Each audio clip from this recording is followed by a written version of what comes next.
Kamusta ka? Ang tagal din natin di nagkita, no? Pumunta nga pala kami sa dagat ng kaibigan ko. Ayan at nagre-ready na nga kami. Kasi maliligo kami sa Putong. Eto lang munang gawain namin habang bakasyon pa. Kaya kahit mainit, go lang ng go. Nakakabagot na kasing tumambay sa bahay. Isang motor na lang palang ginamit namin para makatipid na rin sa gas. Siya na lang din pinag-drive ko. Basta sabi ko, wag lang kaming matutumba. Dinaanan na muna namin sa Bangon yung mga kaibigan ko. Minsan na lang din kami magkita-kita ng mga ito. Katunayan, sila talaga yung nag-iisaming maligo sa dagat. Maupay!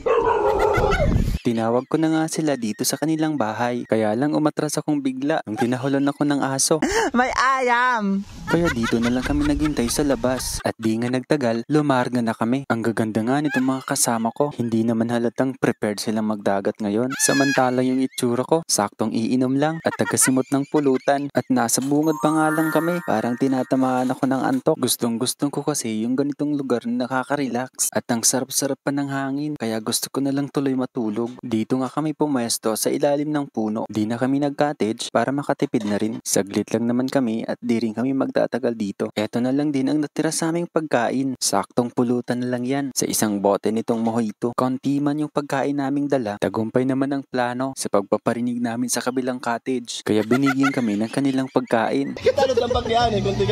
Chicken dish and salad. Nakakahiyaman pero salamat pa rin sa mabubuting pusong nagbigay ng pagkain sa amin. Matapos nga kaming lumangoy ay umuwi na kami. At ang saya nga ng araw na ito na may mga tao pa rin kahit hindi mo kaano-ano ay handa pa rin mag-abot ng tulong. Hanggang dito na lang po. Susunod, maraming salamat.